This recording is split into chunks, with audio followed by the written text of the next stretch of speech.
It's Monday the 30th of March. From the MEN newsroom, this is Channel M's Lunchtime News and these are today's headlines. 2 stabbings in 24 hours, police call in extra patrols. First officers to arrive there found 2 men lay on the floor who were obviously in distress and had been the subject of quite severe attack. Also coming up, the routine hospital procedure that left a toddler with a suspected overdose of medication.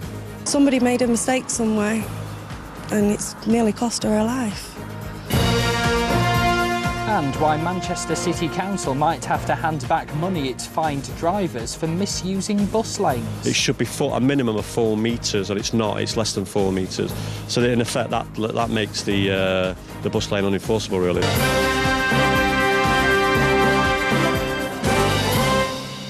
Good afternoon. First this lunchtime, a man's been stabbed in the neck in the centre of Manchester. The attack is the second stabbing within 24 hours and police have now called in extra patrols. With more on our top story, here's Georgia Calvin-Smith. The bloody evidence of this morning's attack can still clearly be seen. All the street was cordoned off, there was blood all over the road, we couldn't get into it for about half an hour. Police were called to Charlotte Street at around 2:30 this morning when they found a man in his 30s who'd been stabbed in the neck. Charlotte Street and Portland Street were temporarily closed as officers examined the area for evidence, but the circumstances leading up to the attack still aren't clear. 5 men and 1 woman have been arrested in connection to the incident, and the victim is currently recovering in hospital in a stable condition. The victim of an attack in Rusholme less than 24 hours earlier wasn't so lucky. Police were called to Birchfields Road at around 6 a.m. yesterday morning following reports of a fight. On arrival, they found a man in his early 20s who'd been killed by multiple stab wounds. Another man was taken to hospital to be treated for similar injuries. He's currently in critical condition. I still believe that members of the public were aware and were around at that particular time in the morning. You may have heard something, you may have seen something, possibly men shouting, possibly men fighting. You may have seen something that led up to this that caused you to be a little bit concerned and you now think that this is vital information that we need to assist in this investigation. And I'd appeal to you now to come forward and assist us in detecting this offence. Anyone with any information about either incident is being asked to contact Greater Manchester Police. Georgia Calvin-Smith, Channel M News. A man's died in a fire at his home in Radcliffe. Emergency crews were called shortly after 7 o'clock this morning and found his body inside. Police and the fire service are now investigating what happened at the property on Bury Road. A police cordon has been put in place with several neighbouring houses within it. Don't really know what has happened. You know, it's always sad to hear somebody's died, isn't it? A 3-year-old girl who was apparently given an overdose of drugs is in hospital and showing signs of improvement. Renee Healy was having routine kidney treatment at the time. She's now on a life support machine at Pendlebury Children's Hospital. Kevin Duffy has been speaking to her parents. Renee Healy's kidneys stopped functioning after she was allegedly given double the intended dose of drugs to manage a condition known as nephrotic syndrome. It's a condition which causes the body to lose too much protein and requires hospital treatment every few months. Last week's hospital visit should have been like all the others, but the apparent overdose of drugs has left Renee on a life support machine to help her breathe, and it's left her parents stunned. They're supposed to be the people you can trust to look after your kids, and she's ended up worse. Do you feel you've been let down? Definitely. Definitely. I even told Dad to leave them alone and let them do their job properly because he was questioning them too much. I told him they knew what they were doing and they obviously, somebody made a mistake somewhere and it's nearly cost her her life. For any parents, it would have been a real disaster to see a child just like, you know, can't do nothing for herself on a life supporting machine. At the same time, body swamped out with water and dialysis machine pumping out the water at the same time.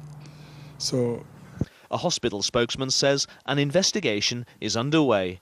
Meanwhile, Renee's parents can only wait and hope.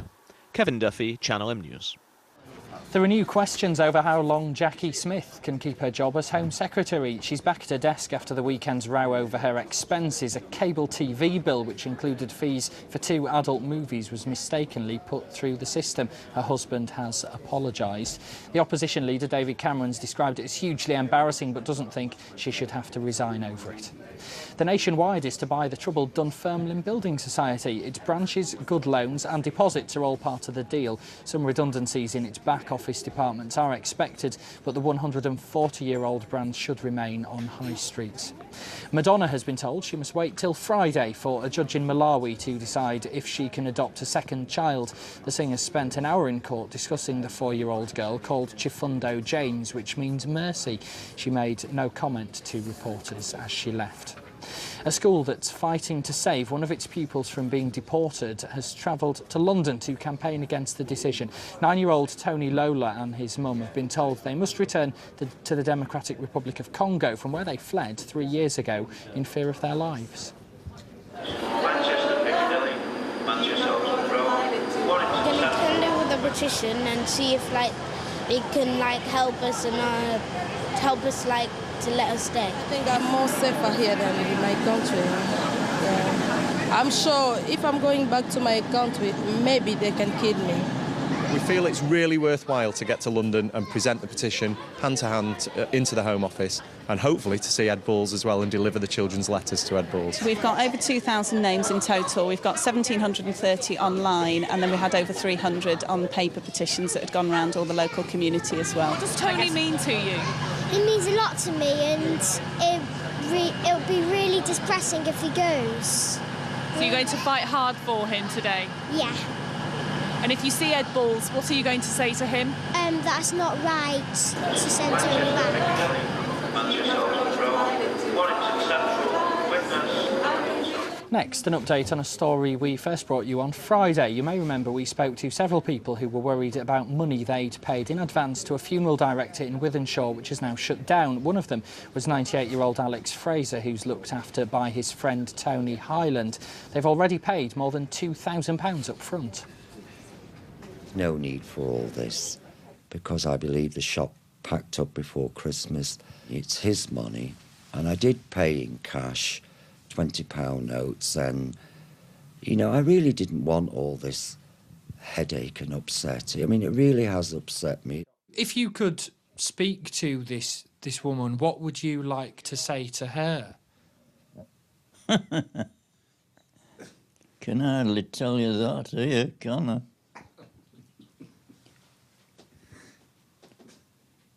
You've got a good idea, though. Well, after hearing that story, another undertaker from Wythenshawe, Neil MacDonald, has stepped in and said he will organise the service free of charge. We'll be hearing from Neil in our early evening news from 5 o'clock tonight. The Environment Agency is starting a push to have water meters fitted in more homes. It wants them installed in almost every house to reduce the amount of water that's used and help prevent shortages brought on by climate change. A report's also calling for better efficiency labels for appliances like washing machines and dishwashers. Students at Manchester University are complaining they're not getting enough lectures. They've staged a march to protest about cuts to their law course, which will see the number of hours cut from 30 a week to just 20 from next year. Academics say they want to bring in new teaching methods instead, but some on the course say they'd have chosen to study elsewhere if they'd known about the plans. Parents, pupils and staff fighting to save a school in Salford from closure have staged a protest march. They joined forces over the weekend to try to secure the future of St George's Roman Catholic High. We're here to protest at the closure of St George's, the imminent closure of St George's. A closure that we are going to fight right to the very end.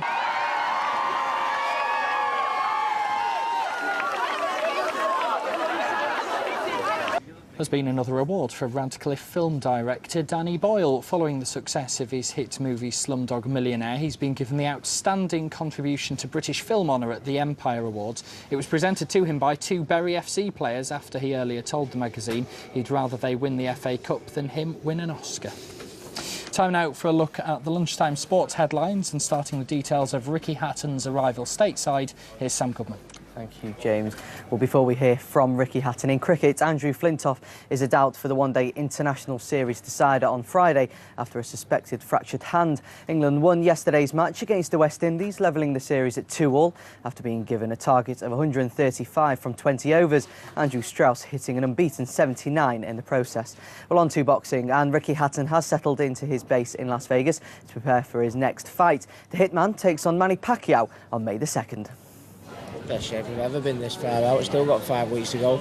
I think at a push I could be ready in a couple of weeks. I've got to be careful I don't overdo it now, but I've got a fair few fights under my belt now. I'm very experienced at this game now, so I can't see that happening. But just a perfect shape for the time of my training camp. In keeping with the Hatton family, and on Saturday night, Ricky's brother Matthew defeated Ted Bammy in Altrincham and setting up an international title shot. We caught up with Matthew after his victory. Absolutely delighted with that, and as you can see, the dressing room's in absolute uproar, you know what I mean? Welcome back down to earth. Yeah, but, you know, pleased with that, you know, former European champion there, Ted Bammy, and I fancied myself to stop him tonight, you know, but I thought maybe later in the fight, but to do him in 6, I'm pleased. He was harder to hit than a 40B, you know, he was quite a short opponent, and he was using his size to his advantage, you know, dropping quite low. And I found a lot of my shots was sailing over his head, you know, he was coming underneath him and I was getting a little bit frustrated. But he was definitely tiring in there, so it was only a matter of time, really. My last 2 fights beating Ben Taki, you know, world title challenger, and now I've just disposed of the, you know, former European champion, so, you know, the opposition's getting better, but I'm performing better, you know, so I'm really looking forward to that world title challenge now. And finally, from boxing genius, Joe Murray kicked off his professional career with a victory over Birmingham's Sid Razak. Murray won all 6 rounds and has today flown out to Vegas to join Hatton's team. A lot of people still think I'm going to run around, but that was the amateur sport. You had to be hit. You had to hit them and not be hit. Where in this sport, you can plant your feet and you can take them little jabs where, as an amateur, you couldn't. So everyone keeps thinking, oh, Joe Murray's going to run away for this, like all the rounds. But as you've seen today, I go forward and I can put a little bit of punch in there as well. I think I hit him with every shot in the book, and he still looked at me and carried on walking forward. So you got to give Sid credit. He's not really been stopped many. It's just been refs who've stopped him. He's never been put down. So I think you got to give Sid credit for how much he took today. To be fair, I think some refs might have stopped that at some point. Yeah, that's I was thinking we might come in now, but he never did. So, but I didn't mind. I was glad to get the 6 rounds under my belt. So when I go Vegas, it's nothing new. And on to football, and the Manchester United striker Wayne Rooney has insisted he's always in control of what he does when playing football. There's been concerns over the forward's temperament heading into Wednesday's World Cup qualifying match against Ukraine after he reacted badly for being sent off against Fulham. And Carlos Tevez has been given the task of turning United's season back around following the defeats to Liverpool and Fulham. When the international break finishes, Wayne Rooney will be banned and Dimitar Berbatov could still be sidelined, meaning Sir Alex is relying on the Argentine to fire in the goals. And in Rugby League yesterday, Salford suffered another heavy defeat. This time it was 48-12 against Hull KR. Paul White made his long-awaited return, but limped off during the match and could need knee reconstruction surgery. And in ice hockey, the Manchester Phoenix have missed out on a playoff final place after losing 3-2 to Nottingham Panthers. 15 games in less than 4 weeks has certainly taken its toll on Tony Hand's men. And finally, in Speedway tonight, Bellevue take on Glasgow in the return leg of the Challenge match. The Aces have a 1-point lead from the first leg, and that starts at 7:30. Well, that's all from me for now. We'll have more later on in our early evening news. Thanks very much, Sam. That's with Andy Crane from 5 o'clock tonight. Still ahead on the lunchtime news, why drivers who've been fined for misusing Manchester's bus lanes could soon get some of their cash back, and the battle for radio listeners here in Manchester hots up as one of the biggest stations has a makeover. So the smaller the radio station, the leaner and meaner the machine, the more longevity a service has got.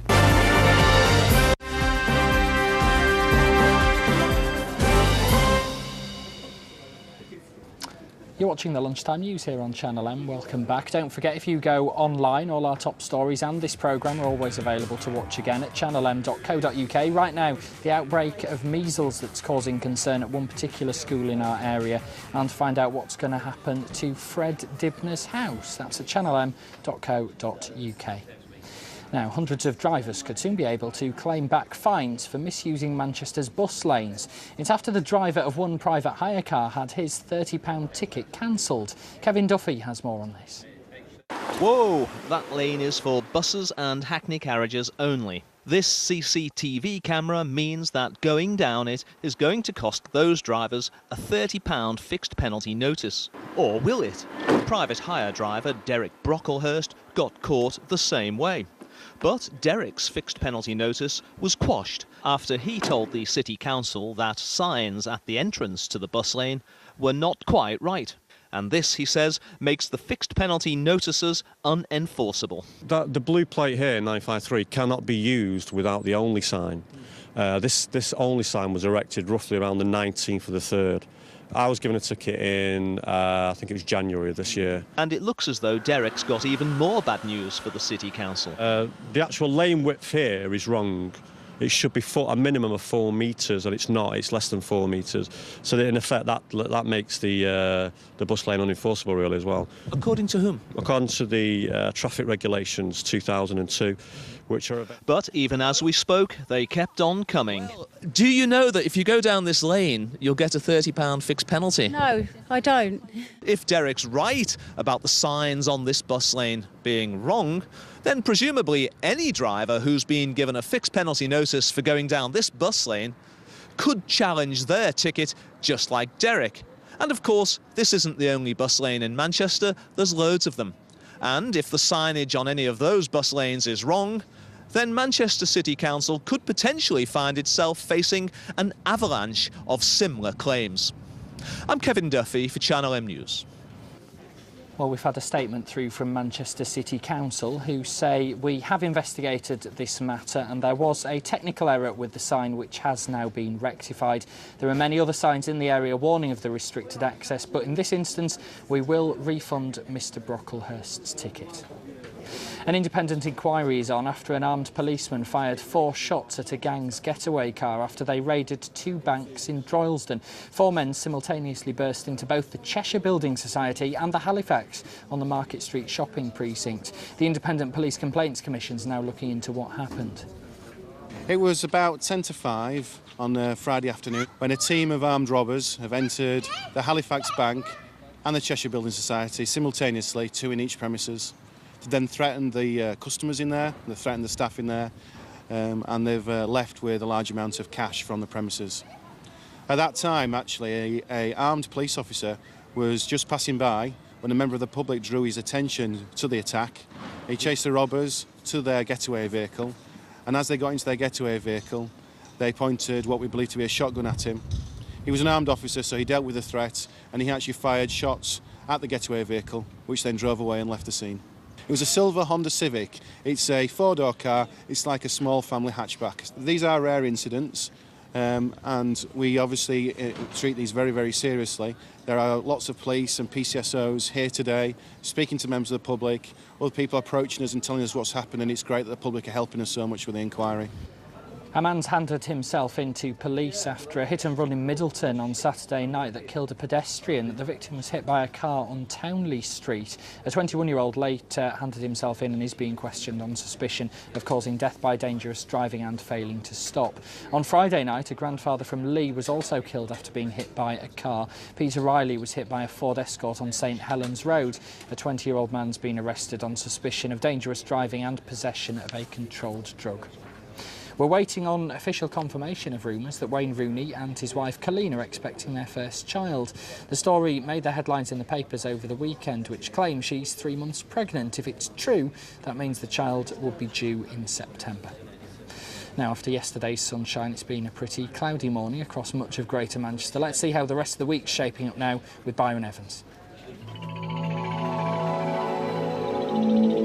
Cheers, James. Well, it's been quite a nice spring morning here in the city centre. It's remained dry. It's been rather cloudy, but not too chilly. And it should brighten up for the rest of the afternoon. There have been a few drizzles across higher ground and showers across the region. They should make way for some sunny intervals, but do expect certain showers. Hey, this is Manchester after all. As we can see, top temperatures of 12 degrees Celsius. It should remain dry throughout the day. Expect some drizzle, as I mentioned, and some misty patches in rural areas later this afternoon and this evening. There should be some fog as well across the region. Watch out for that remaining fog first thing in the morning before you head out on the roads on your way to work. Let's take a look at what's in store for the rest of the week. Top temperatures of 12 degrees Celsius today, and they should reach a balmy 17 on Thursday, so a gradual increase in the temperature, which is good. Plenty of showers, a bit of sunshine on Wednesday, but pretty much the regular drill. So, James, you should be able to wear your shorts and T-shirts for tonight's gig. It's to see Tina Turner.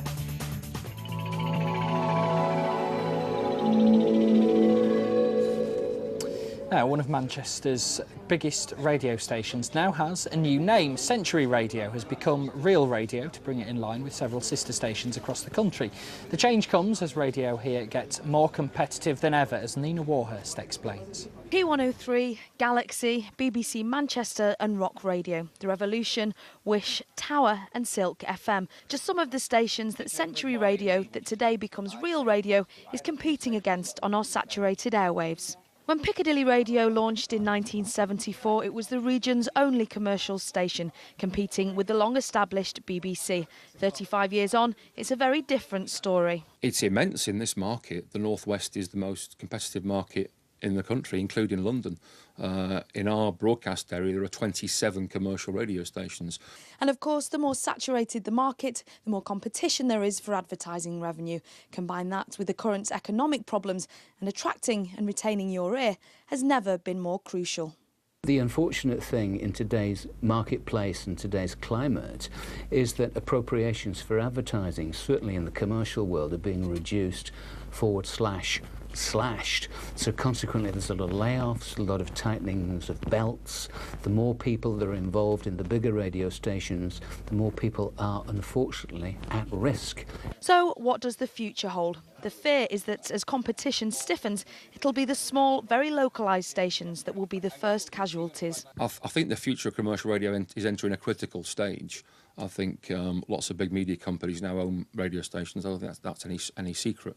I think there's certainly a commercial future for regional radio stations and fairly large local radio stations. But I think the smaller stations may well have to be relying on volunteers in years to come, and I think the structure of that will change certainly in the next couple of years. And it could be the internet that gives local radio the chance to fight back. Latest figures show us that there are even more people in some cases watching more, or spending more time on the internet than they would otherwise do on television. Times have changed dramatically, and it seems so natural that internet radio would come along to give them some company whilst they're surfing the net. Nina Warhurst, Channel M News. Finally for now, a survey has found more than half of us think the countryside is boring and can't identify basic animals and plants. In a survey, 44% of adults couldn't recognise an oak tree. 83% struggled with a bluebell. And get this, pretty unbelievable. When asked what this is, 1 in 10 couldn't tell you it was a sheep.